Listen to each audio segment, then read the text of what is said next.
किनारे आतंकपुर नाम का गांव था। उसी गांव में एक गब्बर सिंह डाकू रहता था। उसका सिर्फ एक ही काम था, लोगों को अपनी बातों में फंसाकर लूटना। अरे भाई, इतनी जल्दी में कहाँ जा रहे हो? कहीं नहीं भाई, बस ये कुछ पैसे बैंक में जमा करने जा रहा हूँ। अच्छा, ये सब छोड़ो, ये बताओ क्या तुम्हारे पास चाकू है? अरे नहीं भाई, मैं भला चाकू का क्या करूँगा। तो क्या तुम्हारे पास बंदूक या कुछ हथियार है? अरे नहीं भाई, वैसे तुम ये सब क्यों पूछ रहे हो? मैं तो बस इसीलिए पूछ रहा था कि अगर कोई तुम्हें रास्ते में रोककर तुमसे ये सारे पैसे छीन ले तो फिर तुम क्या करोगे? किसकी ये मजाल है जो मुझे लूट ले? अगर ऐसा कभी हुआ ना तो कसम हिंदुस्तान की, उसको छोड़ूंगा नहीं। तुम कुछ कह रहे थे ना? अरे कुछ नहीं भाई, मैं तो बस मजाक कर रहा था। चल, अब ये सारे पैसे मुझे दे दे, नहीं तो तुझे इस बंदूक से आसमान की सैर करा दूंगा, समझा? मुझे कुछ मत करना भाई, ये सारे पैसे तुम रख लो। ऐसे ही गब्बर गांव के भोले भाले लोगों को अपनी बातों में फंसाकर उनको लूटता था।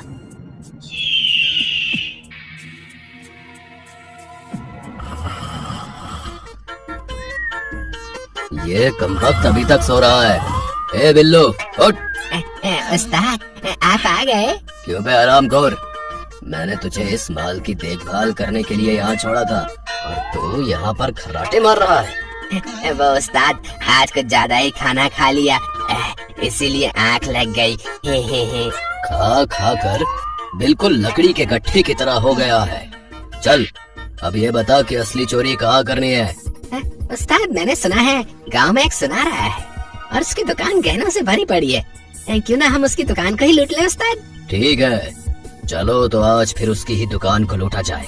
फिर गब्बर और बिल्लू सुनार की दुकान को लूटने चले जाते हैं।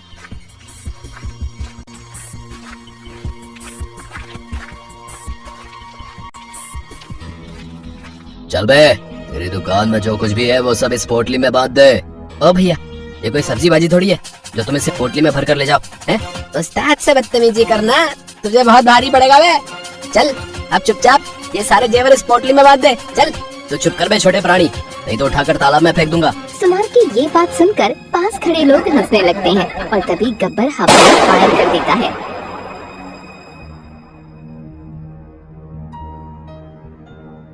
चुप, एकदम चुप।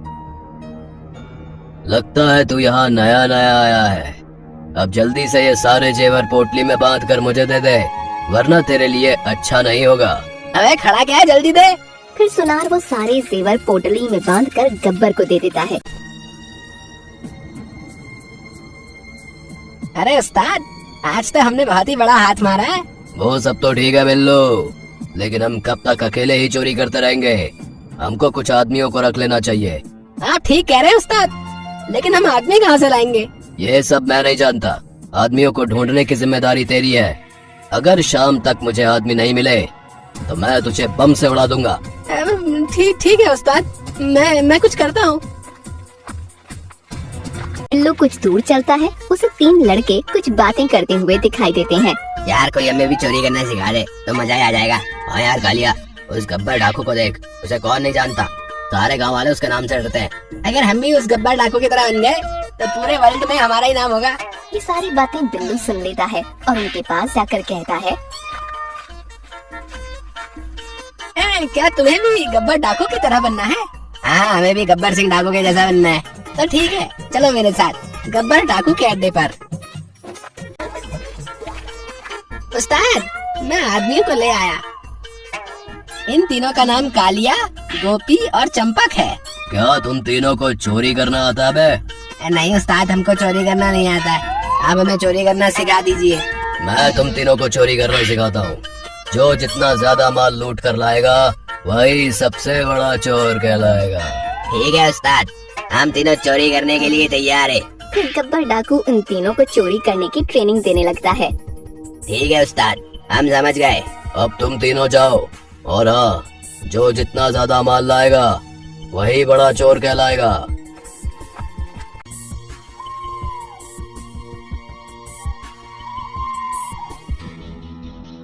आज हम इस बड़े घर में चोरी करेंगे बे। हम तीनों को एक एक करके घर के अंदर जाना होगा। अगर तीनों साथ गए तो पकड़े जाएंगे, समझे? ठीक है कालिया, पहले मैं अंदर जाता हूँ।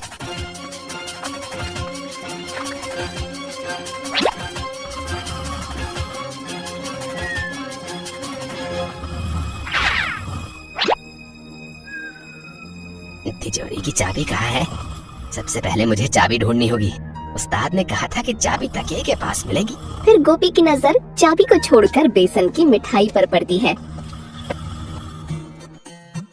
अरे वाह, बेसन की मिठाई। ऐसा करता हूँ, इनको अपनी जेब में रख लेता हूँ। पहले चोरी कर लूँ और बाद में आराम से मिठाई खाऊंगा। ये सब कालिया और चंपक खिड़की से देख रहे थे। अरे ये गोपी क्या कर रहा है भाई? कालिया, मुझे ऐसा लगता है गोपी अकेले ही वो सारा माल हड़पना चाहता है। अरे ये नालायक तो सारे सिक्के अपनी जेब में रख रहे हैं। गोपी उन मिठाइयों को अपनी जेब में रख लेता है। कालिया और चंपक को ऐसा लगता है कि गोपी सिक्कों को अपनी जेब में रख रहा है। लगता है ये ऐसे नहीं मानेगा, हमको भी अंदर जाकर देखना चाहिए। क्यों रे गोपी, अकेले ही सारा माल हड़पना चाहता है? ला, ये माल हमको दे दे। अगर मैंने इनको मिठाई दे दी तो ये सारी ही चट कर जाएंगे। चल बे गोपी, अब जल्दी से वो सारा माल हमको दे दे। नहीं, मैं तुमको नहीं दूंगा। तू ऐसे नहीं मानेगा, लगता है तुझे सबक सिखाना ही होगा। अरे रुको, मुझे मारो मत, मैं तुम्हें वो मिठाई देने के लिए तैयार हूँ। क्या मिठाई? गोपी की आवाज सुनकर घर का मालिक जाग जाता है। अरे कौन है बे? अरे कौन हो तुम और अंदर कैसे आए बे? भैया जी, हम चोर हैं और आपके घर में चोरी करने आए हैं। ओह अच्छा, और मैं प्रसाद बांटता हूँ, कहो तो थोड़ा तुम्हें भी दे दूँ। आई माँ लग गई रे। फिर वो तीनों दुम दबाकर वहाँ से भाग जाते हैं। यार, चोरी करना भी कितना मुश्किल काम है। साले ने हमारी हड्डी बदली एक कर दी। हाँ यार, ठीक से चला भी नहीं जा रहा है। अबे ये सब इस गोपी के कारण हुआ है। अगर ये सिक्के अपनी जेब में न रखता तो हम घर के अंदर न जाते। क्या तू पागल हो गया क्या कालिया? मैंने कब सिक्के जेब में रखे? झूठ मत बोल गोपी, हमने तुझे खिड़की से देखा था कि तू सिक्कों को अपनी जेब में रख रहा था। अबे सालों, वो सिक्के नहीं बेसन की मिठाइयाँ थी। अपनी जेब दिखाइए जरा। अबे अंधो, ये सिक्के नहीं बेसन की मिठाइयाँ हैं। मुझे ये पसंद है इसलिए मैंने इनको चुराया था। हे भगवान, मैं क्या करूँ इस भुक्कड़ का वे? अगले दिन तीनों बुरी हालत में गब्बर डाकू के यहाँ पहुँचते हैं। अरे तुम तीनों को किसने मारा बे? इतने लंगड़ा कर चल रहे हो? अब आपको क्या बताएं उस्ताद, बहुत लंबी कहानी है। तुम तीनों ने तो मेरी नाक ही कटा दी। ए बिल्लू, किन मूर्खों को उठाकर लाया रे तू? अरे उस्ताद, आप नाराज क्यों होते हैं? ये सभी अभी नादान है, धीरे धीरे सब सीख जाएंगे। ठीक है, अबे मैं तुम्हें एक एक करके चोरी करने भेजूंगा, समझे? इससे तुम्हारी लड़ाई की समस्या खत्म हो जाएगी। कालिया, अब से तू लोगों को बातों में फंसाकर उनके पर्स लूटेगा। ठीक है उस्ताद, मैं समझ गया। अब खड़ा खड़ा मेरा मुंह क्या देख रहा बे? जा और लोगों के पर्स लूट कर ला, जा। और भाई, क्या तुम्हारे पास तुम्हारा बटुआ है? हाँ भाई, लेकिन तुम क्या करोगे उसका? अरे भाई, मैं एक जादूगर हूँ। मैं बटुए में रखे पैसों को डबल कर देता हूँ। अगर तुम कहो तो तुम्हारे पैसे भी डबल कर दूँ। अरे हाँ भाई, क्यों नहीं, ये लो मेरा बटुआ। अब अपनी आंखें बंद करो और ये मंत्र 5 बार बोलो। बच्चे बूढ़े सब सो जाएं, मेरे पैसे डबल हो जाएं। फिर वो व्यक्ति आंख बंद करके वो मंत्र बोलने लगता है और इतने में ही कालिया उसका बटुआ लेकर 9 2 11 हो जाता है। बच्चे बूढ़े सब सो जाए, मेरे पैसे डबल हो जाए। बच्चे बूढ़े सब सो जाए, मेरे पैसे डबल हो जाए। वो व्यक्ति वो मंत्र बोल ही रहा होता है कि तभी वहाँ एक और आदमी आ जाता है। अरे भाई, आंखें बंद करके क्या बड़बड़ा रहे हो भाई? अरे भाई, इस जादूगर ने मुझे एक मंत्र बताया है। इस मंत्र को बोलकर मेरे पैसे डबल हो जाएंगे। लेकिन यहाँ तो कोई भी नहीं है। तुम किस जादूगर की बात कर रहे हो भाई? लेकिन अभी तो वो यही था और मैंने उसको अपना बटुआ भी दिया था। लगता है भाई वो तुमको चूना लगा कर भाग गया। हे भगवान, मैं तो लूट गया। उस बटुए में मेरे 5000 रुपए रखे थे। ये लो उस्ताद, आज तो बहुत ही बड़ा हाथ मारा है। वाह कालिया वाह, मुझे तुमसे यही उम्मीद थी। उस्ताद, पूरे 5000 रुपए लूट कर लाया हूँ। अब चंपक तेरी बारी है। तुझे व्यक्ति को डरा धमका कर उनसे हफ्ता वसूली करनी है। ठीक है उस्ताद, मैं आपके बताए अनुसार ही करूँगा।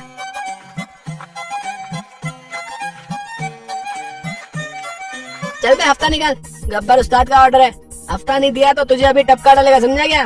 फिर वो व्यक्ति गब्बर के डर से चंपक को पैसे दे देता है। ये हुई ना बात।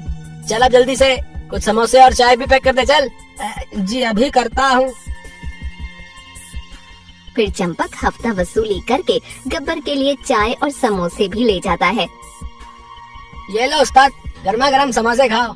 वो तो मैं खा लूंगा, लेकिन ये बता हफ्ता लाया कि नहीं? ऐसा कभी हो सकता है कि चंपक आपके पास खाली हाथ आ जाए? ये लो हफ्ता।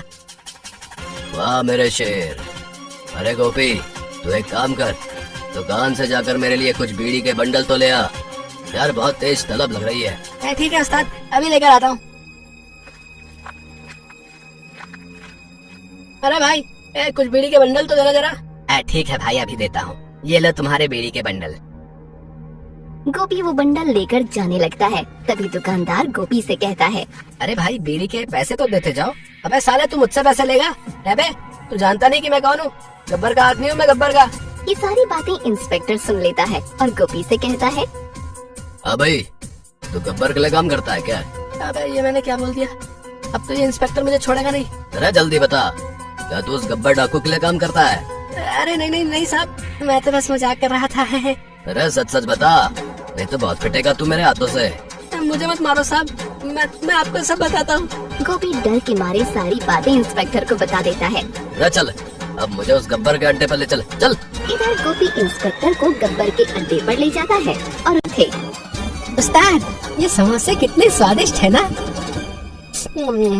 इनको खाकर तो मजा ही आ गया है। वो सब तो ठीक है बिल्लू, लेकिन ये गोपी बीड़ी लेकर अभी तक क्यों नहीं आया बे?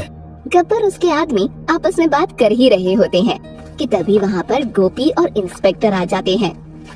अरे बहुत समस्या खा ली है रे गब्बर, चल अब थोड़ी देर जेल की हवा भी खा ले। अरे ये पुलिस कहाँ से आ गई?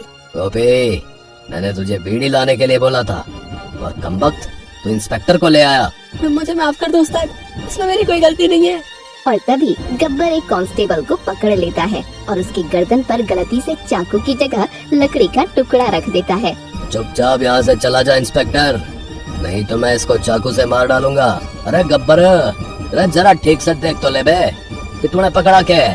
अरे मेरा चाकू कहाँ गया? अरे नालायको, मेरा चाकू दो। गब्बर कुछ करता इससे पहले ही इंस्पेक्टर ने हवा में गोली चला दी। अरे कोई यहाँ से हिलेगा नहीं। कांस्टेबल, अरे पकड़ लो इन सभी को। फिर इंस्पेक्टर गब्बर और उसके आदमियों को पकड़कर ले जाते हैं।